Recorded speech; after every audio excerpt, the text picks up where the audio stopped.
بسم اللہ الرحمن الرحیم والنازعات غرقا والناشطات نشطا والسابحات سبحا السابقات سبقا المدبرات امرا۔ اعوذ باللہ من الشیطان الرجیم بسم اللہ الرحمن الرحیم رب اشرح لی صدری ویسر لی امری واحلل عقدۃ من لسانی یفقہوا قولی ربنا زدنا علما اللہم فقہنا فی الدین اللہم انفعنا بما علمتنا وعلمنا ما ینفعنا وزدنا علما اللہم آمین۔ سورہ النازعات۔ والنازعات غرقا والناشطات نشطا والسابحات سبحا فالسابقات سبقا فالمدبرات امرا یوم ترجف الراجفة تتبعها الرادفة قلوب يومئذ واجفة أبصارها خاشعة يقولون أئنا لمردودون في الحافرة أَإِذَا كُنَّا عِظَامًا نَخِرَةً تِلْكَ إِذًا كَرَّةٌ خَاسِرَةٌ فَإِنَّمَا هِيَ زَجْرَةٌ وَاحِدَةٌ فَإِذَا هُمْ بِالسَّاهِرَةِ۔ سورہ النازعات آیہ 1-14۔ ان آیات میں اللہ سبحانہ وتعالیٰ 5 چیزوں کی قسم لے کر قیامت کے قائم ہونے کے بارے میں ہمیں انفارم کر رہے ہیں، باخبر کر رہے ہیں۔ سورہ نبا میں کہا گیا عما یتساءلون، یعنی کس چیز کے بارے میں وہ سوال کر رہے ہیں، جس چیز کے بارے میں لوگوں کا عام طور پہ شک ہوتا ہے یا شبہ ہوتا ہے کہ شاید یہ ہوگا یا شاید یہ نہیں ہوگا، اس میں وہ بحث و مباحثہ کرتے ہیں اور ہر کوئی اپنا اپنا پوائنٹ لے کر آتا ہے۔ سورہ نبا میں اللہ سبحانہ وتعالیٰ نے اپنی نشانیاں بتائیں تاکہ انسان ان نشانیوں پر غور و فکر کر کے یہ بات جان لے کہ جس رب نے اتنا کچھ بنایا، خود ہم اپنی آنکھوں سے وہ نشانیاں دن رات دیکھتے ہیں، اس کے لیے یہ کیسے ناممکن ہے کہ وہ انسان کو دوبارہ سے زندہ کرے؟ اس کے لیے کیسے ناممکن ہے کہ ان تمام چیزوں کو دوبارہ سے ختم کرنے کے بعد زندہ کیا جائے؟ ان آیات میں، سورہ نازعات کی آیات میں 5 چیزوں کی قسم کھائی جا رہی ہے کہ قیامت ضرور قائم ہوگی۔ اور قسم کیوں کھائی جاتی ہے؟ یہاں پر 5 چیزوں کی قسمیں کیوں کھائی گئیں؟ ان آیات میں پہلی 5 آیات میں فرشتوں کے نام لے کر، ان کے کام کو لے کر قسمیں کھائی گئیں، یعنی بتایا گیا، ان کے کام بتائے گئے جو وہ انجام دیتے ہیں، یہ بتا کر انسان کو بتایا جا رہا ہے کہ قیامت ضرور قائم ہوگی۔ فرشتے ایک غیر محسوس مخلوق ہیں، ہم فرشتوں کی موجودگی کو محسوس نہیں کرتے، لیکن ایک مسلمان کے ایمان کا تقاضا ہے کہ وہ اس بات پر یقین رکھتا ہے کہ اس کے ارد گرد اللہ سبحانہ وتعالیٰ کے فرشتے ہیں، جیسے کرامن کاتبین موجود ہیں، اور وہ ہمارے نامہ اعمال کو لکھتے چلے جا رہے ہیں۔ موت کے لیے فرشتہ مقرر ہے، قرآن میں بھی فرشتوں کا ذکر کیا گیا، تو فرشتوں کی موجودگی کا یقین ہمارے ایمان کا حصہ ہے، لیکن وہ ایک غیر محسوس مخلوق ہے جو اللہ سبحانہ وتعالیٰ کے حکم پر اپنے کاموں کو سر انجام دیتی ہے۔ اس مخلوق کا کوئی ارادہ اور اختیار نہیں ہے جس طرح انسان کو ارادہ اور اختیار دیا گیا۔ وہ مخلوق ویسے ہی کام کرتی ہے جیسے اللہ سبحانہ وتعالیٰ اس کو حکم دیتے ہیں، اور وہ اللہ کا حکم ادا کرنے میں ذرہ بر کوتاہی نہیں کرتی۔ انسانوں کے پاس اختیار ہے تو انسان کوتاہی کر جاتے ہیں، لیکن فرشتے اللہ سبحانہ وتعالیٰ کے حکم کی تعمیل میں ذرہ برابر کوتاہی نہیں کرتے۔ جس طرح انسان اس مخلوق کی موجودگی سے بے خبر ہے کیونکہ یہ ایک غیر محسوس مخلوق ہے، لیکن یہ اپنے کام کرتی چلی جا رہی ہے، بالکل اسی طرح ایک غیر محسوس چیز جو کہ قیامت کا دن ہے وہ بھی ضرور قائم ہوگا۔ اور جو فرشتے اللہ سبحانہ وتعالیٰ کے حکم سے جو جو کام سر انجام دے رہے ہیں، انسان کی زندگی، انسان کی موت، جب انسان کی موت کا وقت آتا ہے تو فرشتے انسان کی جان نکالنے کے لیے آتے ہیں، اسی طرح اسرافیل علیہ السلام سور پھونکیں گے۔ جبرائیل علیہ السلام کا کام پیغمبروں کے پاس وہی لے کر آنا تھا، تو تمام فرشتے اللہ سبحانہ وتعالیٰ کے دیے گئے جو بھی احکامات ہیں ان کو سر انجام دے رہے ہیں، تو وہی فرشتے اللہ سبحانہ وتعالیٰ کے حکم سے قیامت کے دن اس تمام نظام کو درہم برہم بھی کر سکتے ہیں، کیونکہ وہ اللہ کا حکم ماننے میں کوتاہی نہیں کرتے۔ عمومی طور پر جب کسی چیز کو سمجھانے کی کوشش کی جاتی ہے تو ہم کیا کرتے ہیں؟ ہم کسی موجود چیز کو لے کر اس کی مثال دے کر سمجھاتے ہیں کہ دیکھو یہ اس طرح ہے، تاکہ وہ چیز جو ابھی نہیں موجود ہم اس کو سمجھ سکیں۔ بالکل اسی طرح یہ فرشتے موجود ہیں اور یہ اپنے کاموں کو اسی طرح سر انجام دے رہے ہیں جس طرح اللہ سبحانہ وتعالیٰ نے ان آیات میں ہمیں ان کے بارے میں انفارم کیا ہے۔ بالکل اسی طرح قیامت کا دن بھی قائم ہو جائے گا۔ وَالنَّازِعَاتِ غَرْقًا، وَالنَّازِعَاتِ غَرْقًا، قسم ہے ان فرشتوں کی جو کھینچنے والے ہیں، غرقا غرق ہو کر، ڈوب کر۔ by those who pull out، drowning، وہ فرشتے جو pull out کرتے ہیں۔ کیسے؟ یہ وہ فرشتے ہیں جو آدم علیہ السلام کے بچوں یعنی انسان کی روحیں نکالتے ہیں، اور جب انسان کی روحیں نکالی جاتی ہیں تو فرشتے انسان کے جسم کی گہرائی میں جا کر رگ رگ سے جان کو نکالتے ہیں، یعنی ڈوب کر، گہرائیوں میں جا کر۔ وَالنَّازِعَاتِ غَرْقًا، those who pull out، جس کو نکالتے ہیں۔ کچھ لوگوں کی روحیں بہت آسانی سے نکل جاتی ہیں، اور کیوں آسانی سے ان کا جسم ساتھ چھوڑتی ہیں؟ یہ ان لوگوں کی روحیں ہوتی ہیں جو کہ اللہ سبحانہ وتعالیٰ پر ایمان رکھنے والے ہیں، یعنی ان کی روحیں آسانی سے نکلتی ہیں۔ لیکن کچھ لوگوں کی روحیں آسانی سے نہیں نکلتی، یعنی مشکل سے ان کے جسم کا ساتھ چھوڑتی ہیں۔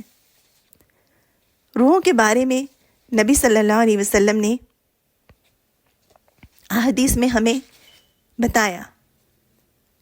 نبی صلی اللہ علیہ وسلم نے فرمایا کہ جب بندہ مومن اس دنیا سے رخصت ہو کر آخرت کو سدھارنے والا ہوتا ہے تو آسمان سے اس کے پاس فرشتے آتے ہیں، ایسے روشن چہروں والے گویا کہ سورج۔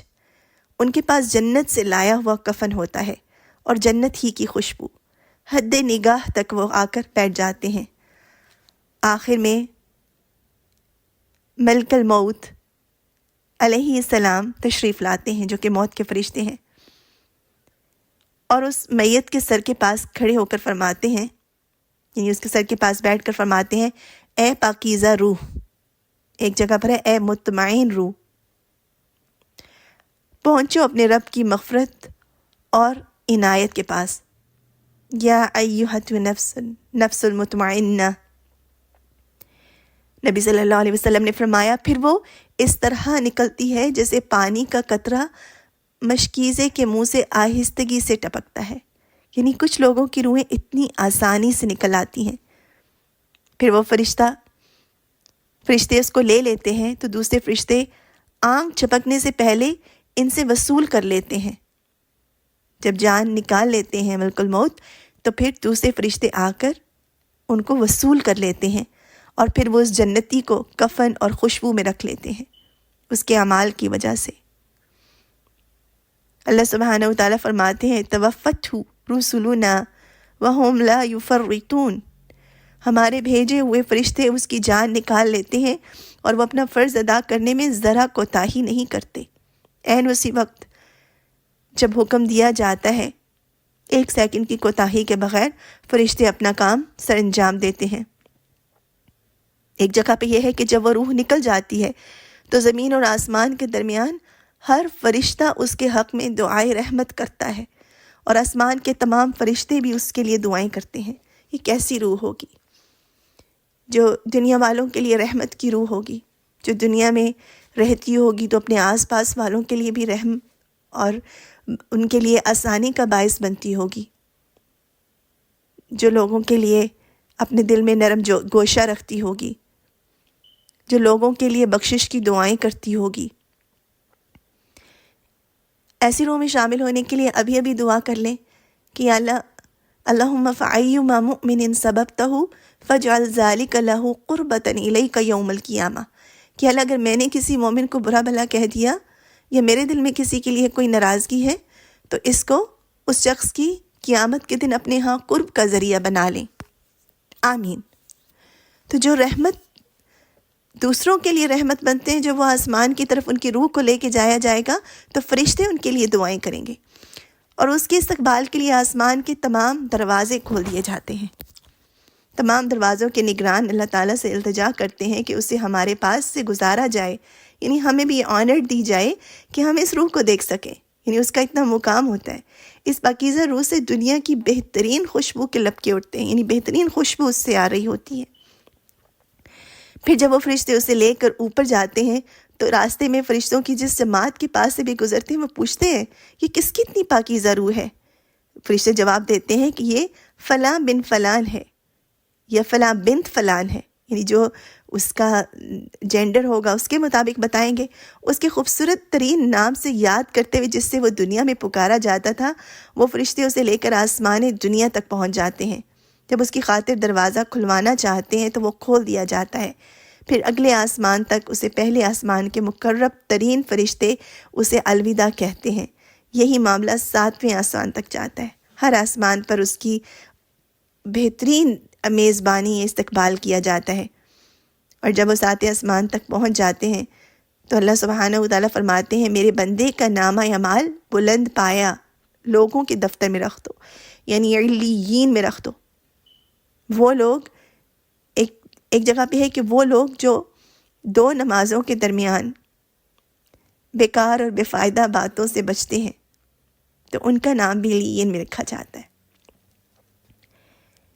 جیسا کہ قرآن پاک میں بھی اللہ سبحانہ تعالیٰ کا ارشاد ہے وَمَا أَدْرَاكَ مَا عِلِّيُّونَ کتاب مرقوم یشہدہ المقربون، اور آپ کو کیا خبر ہے کہ وہ بلند پایا لوگوں کا دفتر کیا ہے، یعنی وہ بلند ترین وہ کیا ہے دفتر، ایک لکھی ہوئی کتاب ہے جس کی نگہداشت مقرب فرشتے کرتے ہیں، یعنی مقرب فرشتے جو ہیں وہ اس کی ٹیک کیئر کرتے ہیں یا اس کی نگرانی کرتے ہیں۔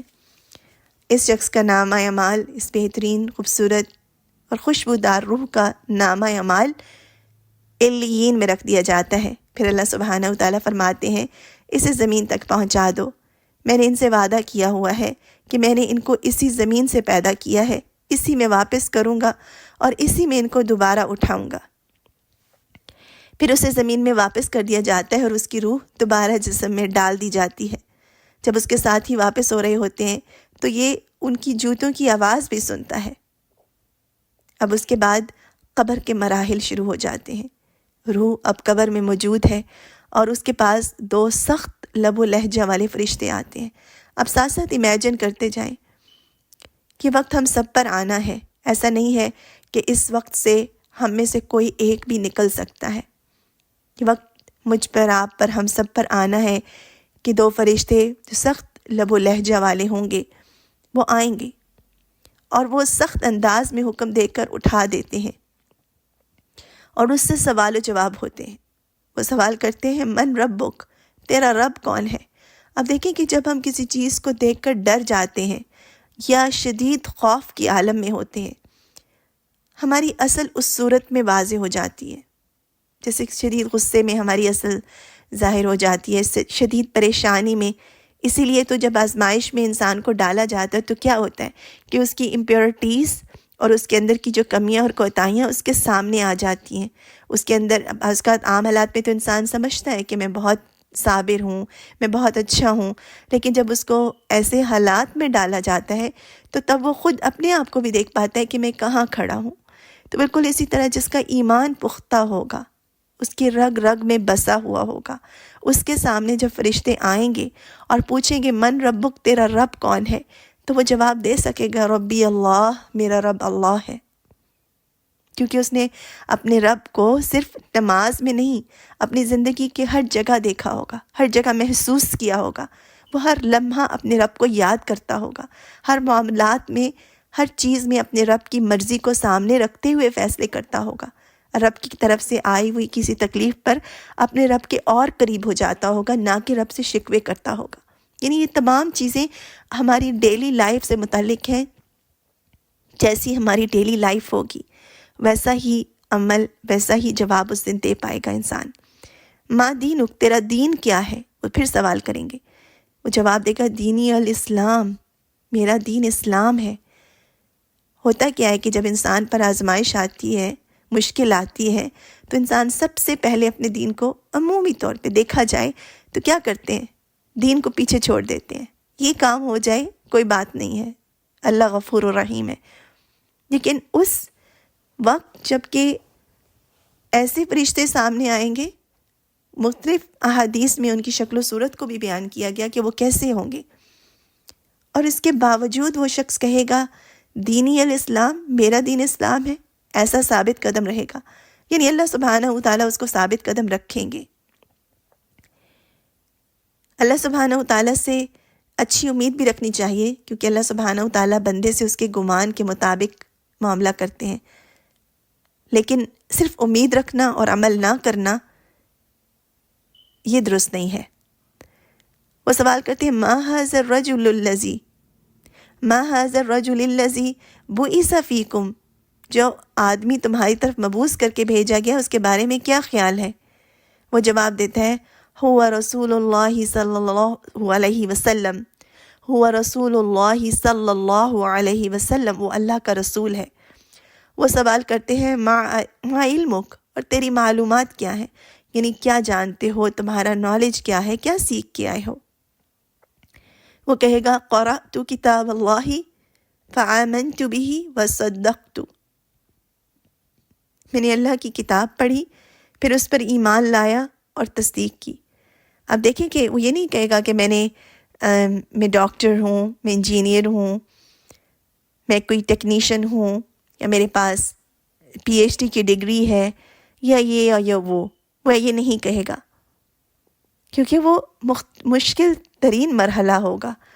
تب انسان مشکل ترین حالات میں کیا کرتا ہے؟ تب اس کو اللہ یاد آ جاتا ہے نا، اور اللہ مشکل حالات میں بھی انہی کو یاد آتا ہے جن کے دل میں اللہ پر یقین ہوتا ہے۔ لیکن جو لوگ آسانی میں اللہ سبحانہ و تعالیٰ کو بھول جاتے ہیں، ان کے بارے میں بھی ذکر ہے کہ جب ان کو مشکل آتی ہے تو وہ خالص ہو کے اللہ کو پکارنے لگتے ہیں، اور جب مشکل ہٹ جاتی ہے تو وہ بھول ہی جاتے ہیں اپنے رب کو۔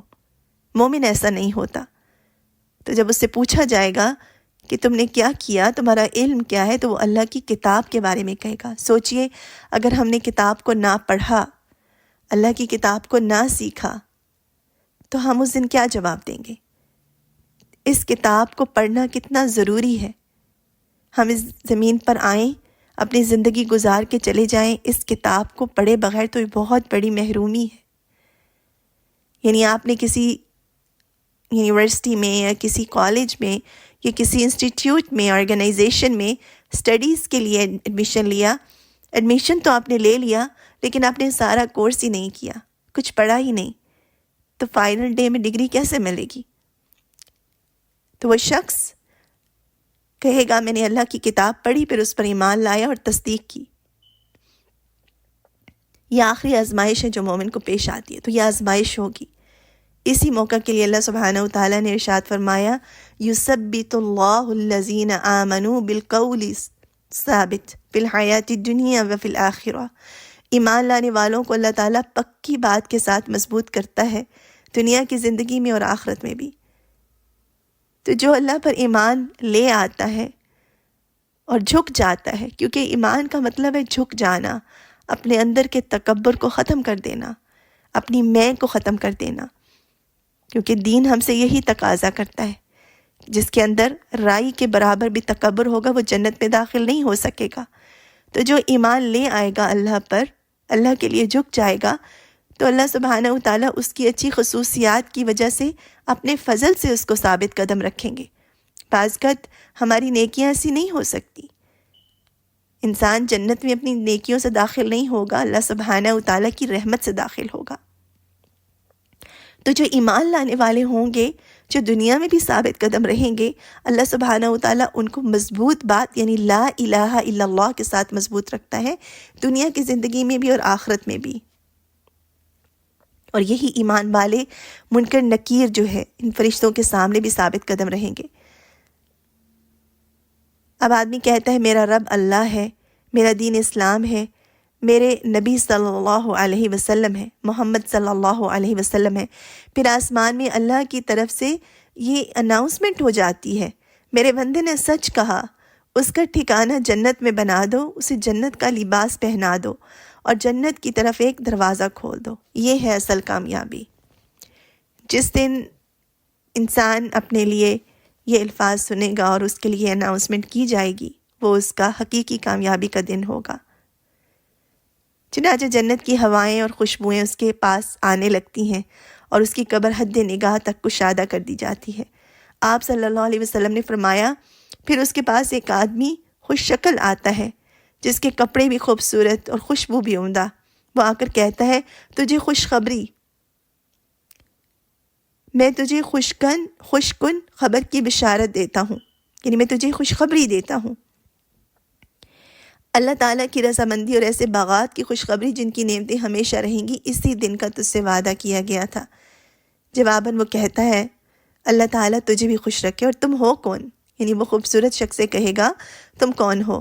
تمہارا چہرہ تو کوئی اچھی ہی خبر لا سکتا ہے۔ وہ جواب دیتا ہے، میں تیرا عمل ہوں۔ تو جو عمل ہم کرتے ہیں، عمل کیا ہوتا ہے؟ ہمارے ایکشنز۔ ہم جو بھی ایکشن کرتے ہیں وہ اس دن ایک شکل دھار لیں گے۔ جیسے ہماری نمازیں ہیں، وہ ایک شکل میں ہمارے سامنے آئیں گی۔ اگر اچھی نمازیں پڑھی تھیں، وضو اچھے طریقے سے کیا تھا، خشوع اور خضوع سے نماز کو ادا کیا تھا، سجود کو پورا کیا تھا، ارکان کو چھوڑ دیتے ہیں۔ اکثر ایسا ہوتا ہے کہ رکوع کے لیے پورا جھکتے ہی نہیں،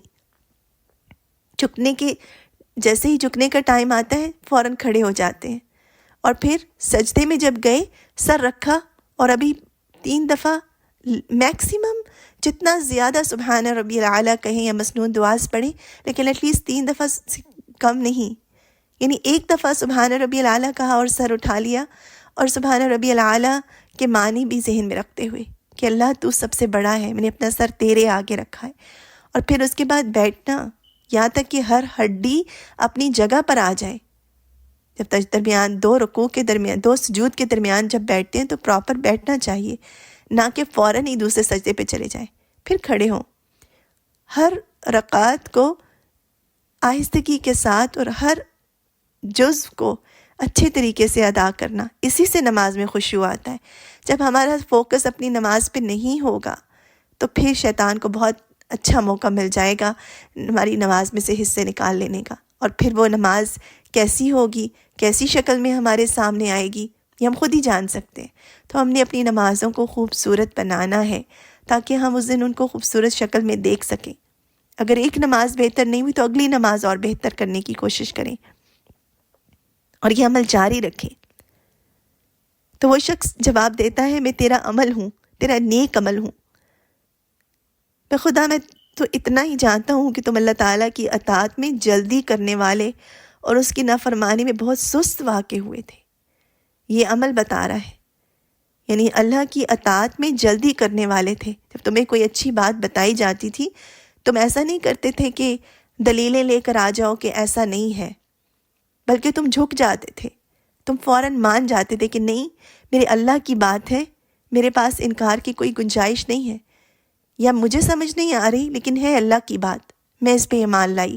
لیکن ہوتا کیا ہے، اگر ہم بحث کرنے لگ جائیں، اپنے پاس سے دلیلیں لے آئیں کہ نہیں یہ اس طرح نہیں ہے، یہ اس طرح ہے، یا ایسے بھی کیا جا سکتا ہے، اور پھر یہ کہ اگر کوئی نیکی کا کام ہو اس میں بھاگ بھاگ کے آگے بڑھنا، نہ کہ بیٹھے رہنا اور سوچنا کہ میں کر لوں گی یہاں تک کہ وہ موقع ہاتھ سے چلا جائے۔ اور نافرمانی میں بہت سست واقع ہوئے تھے، یعنی تمہیں ڈر لگتا تھا اللہ تعالیٰ کی نافرمانی کرنے سے، اور اگر تم سے ہو جاتی تھی، اس کا کیا مطلب ہے؟ سستی ہونا۔ اگر ہو جاتی تھی تو پلٹنے والے بھی تھے۔ اللہ تم کو بہتر بدلہ دے گا۔ پھر اس کے سامنے جنت اور دوزخ کے دروازے کھول دیے جاتے ہیں اور بتایا جاتا ہے اگر تم اللہ کی نافرمانی کرتے تو تمہارا یہ مقام ہوتا، یعنی دوزخ کا۔ اس کے بجائے اب اللہ تعالیٰ نے یہ جنت والا مقام تمہیں دے دیا ہے، اور جب جنت کی نعمتوں کو دیکھتا ہے درخواست کرتا ہے، اے میرے رب قیامت جلدی برپا کر دے تاکہ میں اپنے اہل و مال تک پہنچ سکوں۔ اسے جواب ملتا ہے، ابھی آرام کرو، اور اس سے یہ بھی پتہ چلتا ہے کہ جب انسان کی جان نکال لی جائے گی تو ایسا نہیں ہے کہ اس کا تعلق اور رشتہ اپنے رشتہ داروں سے ٹوٹ جائے گا.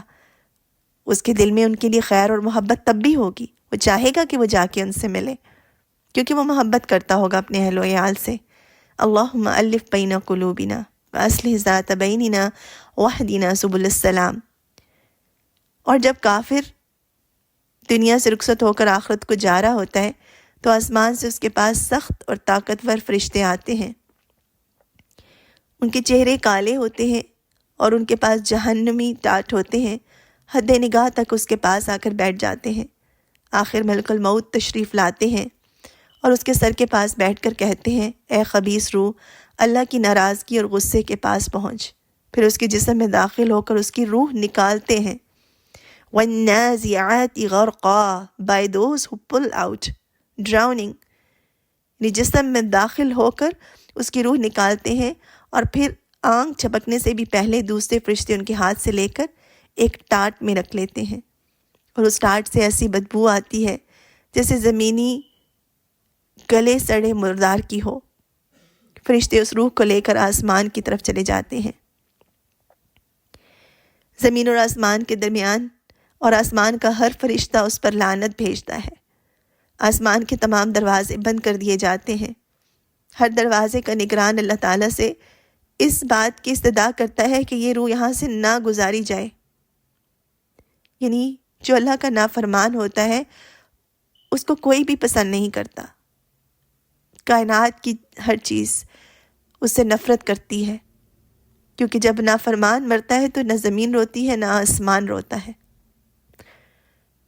اور اسے لے کر فرشتوں کی جس جماعت کے پاس سے بھی گزرتے ہیں وہ پوچھتے ہیں کس خبیث کی روح ہے. فرشتے اس کا بدترین قسم کا دنیاوی نام لے کر بتاتے ہیں یہ فلاں بن فلاں ہے. اس طرح اسے لیے ہوئے وہ آسمان دنیا تک پہنچ جاتے ہیں. یہاں تک کہ جب اس کی خاطر دروازہ کھولنے کی درخواست کی جاتی ہے تو کھولا نہیں جاتا. اس موقع پر نبی صلی اللہ علیہ وسلم نے یہ آیت تلاوت فرمائی لا تفتح لهم ابواب السماء ولا يدخلون الجنة حتى يلج الجمل في سم الخياط. ان کے لیے آسمان کے دروازے ہرگز نہیں کھولے جائیں گے اور ان کا جنت میں جانا اتنا ہی ناممکن ہے جتنا سوئی کے ناکے سے اونٹ کا گزرنا. پھر اللہ سبحانہ وتعالیٰ ارشاد فرماتے ہیں اس کا نام اعمال قید خانے یعنی سجین میں رکھ دو جو کہ سب سے نچلی زمین میں ہے. اس بندے کو یعنی جب نیک بندے کی بات ہی تو اللہ سبحانہ وتعالیٰ فرماتے ہیں میرے بندے کو زمین پر لٹا دو. یہاں کہا جا رہا ہے اس بندے کو زمین میں واپس کر دو کیونکہ میں نے ان سے وعدہ کیا تھا کہ اسی سے انہیں پیدا کروں گا اور اسی میں واپس کروں گا اور یہیں سے دوبارہ اٹھاؤں گا. چنانچہ برے طریقے سے اس کی روح کو آسمان سے نیچے پھینک دیا جاتا ہے یہاں تک کہ وہ اس کے جسم پر آ گرتی ہے.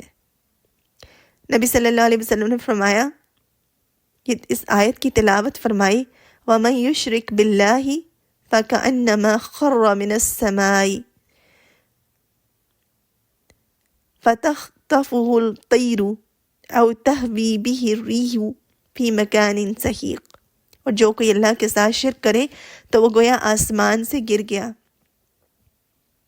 پریکٹیکلی بھی ایسا ہی ہوتا ہے. یعنی جو اللہ کے ساتھ کسی کو شریک ٹھہراتا ہے توحید پر نہیں رہتا اللہ کے علاوہ اور سہاروں کو اپنا حقیقی سہارا سمجھنے لگتا ہے اور انہی کا غلام بن جاتا ہے اللہ کو چھوڑ کر دوسروں کو اپنا بنا لیتا ہے تو پھر آخرت میں جب اس کی جان نکالی جائے گی قبر میں تو اس کی روح کو بھی اسی طرح پھینکا جائے گا تو گویا وہ آسمان سے گر گیا. اب یا تو اسے پرندے اچک لے جائیں یا ہوا اس کو ایسی جگہ لے جا اڑے یا جڑے جا کر پھینک دے جہاں تک کہ اس کے جسم کے حصے اڑ جائیں. اب اس کی روح واپس کر دی جاتی ہے. پھر فرمایا جب اس کے ساتھی واپس ہو رہے ہوتے ہیں تو وہ ان کی جوتوں کی آواز سنتا ہے. اور یہ بات سیم ہے نیک کے لیے بھی اور بد کے لیے بھی یعنی دونوں جانے والوں کے جوتوں کی آواز سنتے ہیں. اور اس کے بعد دو سخت مزاج فرشتے آتے ہیں منکر نکیر اور اسے جھنجھوڑ کر بٹھا دیتے ہیں اور اسے پوچھتے ہیں تمہارا رب کون ہے. وہ انتہائی پریشانی سے کہتا ہے کچھ نہیں معلوم. وہ پوچھتے ہیں تمہارا دین کیا ہے؟ وہ کہتا ہے مجھے خبر نہیں۔ وہ پوچھتے ہیں جو آدمی تمہاری طرف رسول بنا کر بھیجا گیا اس کے بارے میں کیا رائے ہے؟ تو وہ جواب دینے میں ناکام ہوتا ہے، ناکام ہوتا ہے، اس کو نام نہیں پتہ ہوتا۔ جب بتایا جاتا ہے کہ محمد صلی اللہ علیہ وسلم ہے تو وہ پریشانی کے عالم میں کہتا ہے مجھے تو خبر نہیں، البتہ لوگوں کو ایسے کہتے سنا تھا۔ نبی صلی اللہ علیہ وسلم سے محبت کرنا ہمارے ایمان کا حصہ ہے۔ اللہ کے رسول کی محبت ہمارے دلوں میں ہونی چاہیے۔ وہ کب ہوگی؟ جب ہم آپ کے طریقے پر چلیں گے، جب ہم آپ کی سنتوں کو یاد رکھیں گے۔ صرف کھانا کھانے سے پہلے بسم اللہ پڑھنا یا واش روم میں جانے سے پہلے کی دعا پڑھ لینا یہ سنتیں نہیں، یہ سنتیں تو کرنی ہی چاہیے، لیکن آپ کے اخلاقیات کیسے تھے، آپ ڈیلنگز کیسے کرتے تھے، ہر معاملے میں نبی صلی اللہ علیہ وسلم کی سنت کو سامنے رکھنا چاہیے کہ اس موقع پر میرے نبی کیا کرتے۔ کبھی کوئی سوال آ جائے کہ میں کیا کروں تو سوچیں کہ میرے نبی صلی اللہ علیہ وسلم اس موقع پر کیا کرتے، تو وہی طرز عمل اختیار کرنا چاہیے۔ اس سے پوچھا جاتا ہے کہ نہ تو خود پہچان سکا نہ تو نے کسی کی پیروی کی، پھر آسمان سے اعلان کرنے والا اعلان کرتا ہے یہ جھوٹا ہے، لہٰذا اس کے لیے آگ کا بستر لگا دو اور آگ کی طرف اس کا دروازہ کھول دو۔ پھر اس کے پاس جہنم کی گرمی اور لو آتی ہے اور اس کی قبر اس حد تک تنگ ہو جاتی ہے کہ اس کی پسلیاں ایک دوسرے میں پھنس جاتی ہیں، اور اس کے پاس ایک بدنما چہرے کا شخص آتا ہے جس کے کپڑے بھی بہت گندے ہوتے ہیں اور اس سے بدبو آ رہی ہوتی ہے۔ وہ آ کے کہتا ہے ایک تکلیف دہ خبر ہے، یہ وہی دن ہے جس کا تجھ سے وعدہ کیا گیا تھا۔ دیکھیں جب نیک شخص کے پاس اس کا نیک عمل آتا ہے تو وہ اس کو آ کے خوشخبری دیتا ہے، خوشخبری ہو تمہارے لیے، اور یہ آ کر کہتا ہے ایک تکلیف دہ خبر ہے، یہی وہ دن ہے جس کا تجھ سے وعدہ کیا گیا تھا۔ اور یہ اسے کہتا ہے اللہ تجھے بھی تکلیف اور تکلیف سے دوچار کر دے، یعنی وہ اس شخص کو جو کہ اسے آ کر بری خبر ان برے حالات میں دیتا ہے وہ اس کو بھی ویسا ہی جواب دیتا ہے۔ لیکن دیکھیں کہ جو ایمان والے ہوتے ہیں وہ اچھا جواب دیتے ہیں، تو اس کا طرز عمل بھی بتایا جا رہا ہے کہ عمومی طور پہ انسان کا جو طرز عمل دنیا میں ہوگا وہی وہاں پر بھی ہوگا۔ تو وہ کہتے ہیں اللہ تجھے بھی تکلیف سے دوچار کرے، فوراً دوسرے کو بددعا دے دی۔ تم ہو کون؟ ایسا چہرہ تو کوئی بری خبر ہی لا سکتا ہے۔ وہ کہتا ہے میں تیرا خبیث عمل ہوں، بخدا میری معلومات میں تو نیکی میں بڑا سست اور برائی کے معاملے میں بہت چست تھا۔ جب برائی کا کوئی کام کہا جاتا تھا اس میں تو پیش ہوتا تھا گویا۔ کچھ ایسے لوگ ہوتے ہیں کہ جب انہیں اچھائی کی طرف بلایا جاتا ہے تو وہ بہانے بناتے ہیں، اور جب ان کو کسی نیکی کی طرف بلایا جاتا ہے تو اس میں رک جاتے ہیں، اور جب کسی ایسی چیز کی طرف بلایا جاتا ہے جس کا تعلق سراسر دنیاوی کھیل کود سے یا نافرمانی سے متعلق ہو تو اس میں وہ پیش ہوتے ہیں۔ پھر اس کے اوپر ایک اندھا، گونگا اور بہرا داروغہ مقرر کر دیا جاتا ہے، نگران مقرر کر دیا جاتا ہے، جس کے ہاتھ میں لوہے کی ایسی سلاخ ہوتی ہے کہ پہاڑ پر بھی ماری جائے تو اس کو ریزہ ریزہ کر دے۔ پھر وہ ایک ایسی ضرب لگاتا ہے جس سے وہ ریزہ ریزہ ہو جاتا ہے۔ اللہ تعالیٰ اسے دوبارہ سابقہ حالت میں کر دیتے ہیں۔ استغفر اللہ ربی من کل ذنب واتوب الیہ۔ ہم سب اللہ سبحانہ و تعالیٰ سے اللہ کی بارگاہ میں توبہ کرتے ہیں، اللہ تعالیٰ ہمارے ظاہر، ہمارے پوشیدہ، ہمارے چھپے، ہمارے جان بوجھ کے کیے گئے ہر طرح کے گناہوں کو بخش دے اور ہمیں نیکی کے راستے کی طرف رہنمائی کر دے اور ہمیں نیکی پر جما دے۔ اللہم اجرنا من النار۔ وہ دوبارہ ایک اور ضرب لگاتا ہے جس کی تکلیف سے وہ ایسی چیخ مارتا ہے جسے جن و انس کے علاوہ ہر جاندار سنتا ہے۔ اس کے لیے آگ کا دروازہ کھول دیا جاتا ہے اور آگ ہی اس کے لیے بچھونا ہوتی ہے۔ ایسے تکلیف دہ عذاب میں ہونے کے بعد وہ اس بات کی درخواست کرتا ہے کہ اے پروردگار قیامت بپا نہ ہو، قیامت نہ ہو، لیکن قیامت کا دن تو قائم ہونا ہے۔ والنازعات غرقا، قسم ہے ان فرشتوں کی جو کھینچنے والے ہیں ڈوب کر، غرق ہو کر۔ والناشطات نشطا، ایسے فرشتے قسم ہے ان فرشتوں کی جو آسانی سے نکالنے والے ہیں. نکال لینا یعنی یہ ان فرشتوں کی بات کی جا رہی ہے جو آسانی سے جان کو نکال لیتے ہیں. ایسے لوگ جو نیک ہوتے ہیں، جس کے بارے میں ہم نے بات کی، نیک روحیں، ان کی روحیں آسانی سے نکل جاتی ہیں، اور بد روح، ایسی روح جس نے دنیا میں اللہ سبحانہ و تعالیٰ کی نافرمانی کی، اس میں یہ بھی بتا دیا گیا کہ ان کی جان کیسے نکالی جاتی ہے. قسم کھائی جا رہی ہے وَالنَّازِعَاتِ غَرْقًا وَالنَّاشِطَاتِ نَشْطًا، دو طرح کے فرشتوں کی. ایک وہ جو جان نکالتے ہیں، رگ رگ سے کھینچتے ہیں، اور دوسرے وہ جو آسانی سے جان نکال لیتے ہیں. وَالنَّاشِطَاتِ نَشْطًا، قسم ہے ان فرشتوں کی جو آسانی سے نکالنے والے ہیں، نکال لینا. وَالسَّابِحَاتِ سَبْحًا، اس سے مراد بھی فرشتے ہیں. مفسرین کے مطابق یہ پانچوں اقسام جو ہم پڑھ رہے ہیں کہ فرشتے کہا جاتا ہے.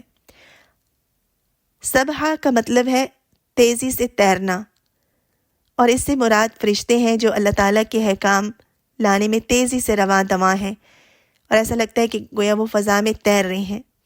فالسابقات سبقا، پھر آگے بڑھنے والے، سبقت کرنے والے. سبقت کرنے والوں سے مراد وہ فرشتے ہیں، کیونکہ جب فرشتوں کو اللہ کا حکم دیا جاتا ہے تو وہ ہر فرشتہ اللہ کے حکم کی تعمیل کے لیے دوڑ پڑتا ہے، یعنی کوئی بھی پیچھے نہیں رہتا. اس میں ہمیں دیکھنا چاہیے کہ ہم کتنی جلدی اللہ سبحانہ و تعالیٰ کی اطاعت کرنے والے ہیں، اور کتنی جلدی اللہ تعالیٰ کی بات ماننے والے ہیں. فالمدبرات امرا، اس میں بھی قسم کھائی جا رہی ہے فالمدبرات امرا، پھر تدبیر کرنے والوں کی. امرا کام میں، یعنی یہ وہ فرشتے ہیں جو کہ افیئرز کو ارینج کرتے ہیں. مختلف مفسرین کے مطابق اس سے مراد فرشتے ہیں. حسن کے مطابق یہ فرشتے آسمان اور زمین کے معاملات کو اللہ تعالیٰ کے حکم کے مطابق سر انجام دیتے ہیں.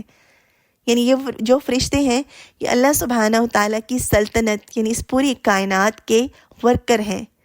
جیسے ہمارے پاس کوئی فیکٹری ہے، اس میں ورکرز ہوتے ہیں جو مختلف کام سر انجام دیتے ہیں، تو یہ فرشتے فالمدبرات امرا پوری کائنات میں اللہ سبحانہ و تعالیٰ کے حکم کے مطابق تمام معاملات کو سر انجام دینے والے ہیں. قیامت کے دن کا منظرنامہ کیا ہوگا؟ ان 5 فرشتوں کی قسم کھا کر ہمیں بتا دیا گیا کہ قیامت کا دن ضرور قائم ہوگا.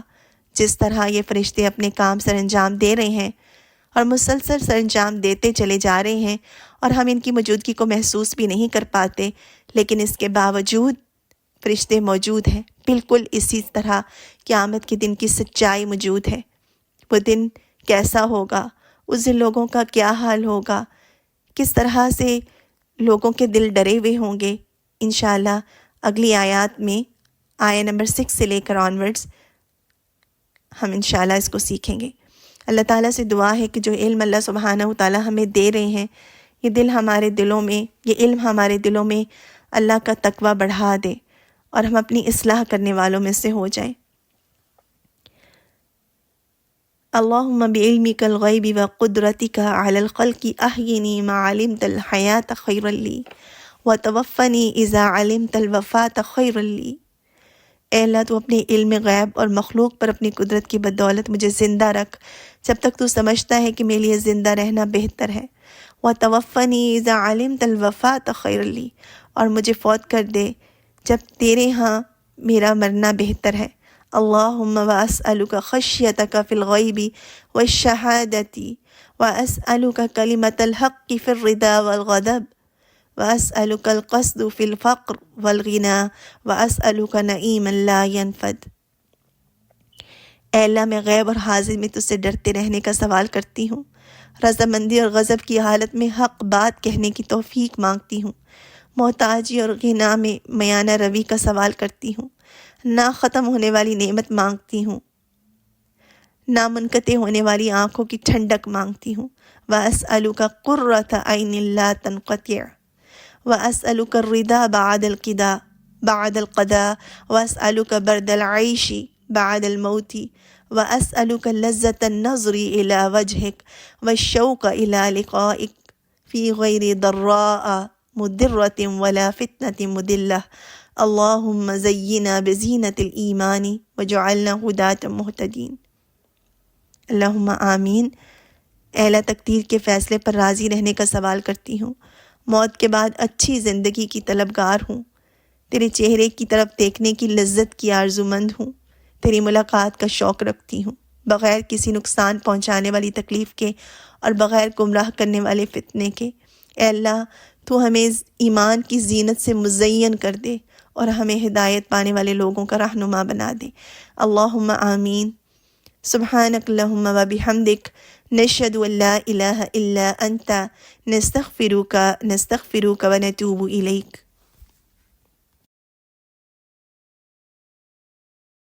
أعوذ بالله من الشيطان الرجيم. بسم الله الرحمن الرحيم. والنازعات غرقا والناشطات نشطا والسابحات سبحا فالسابقات سبقا فالمدبرات أمرا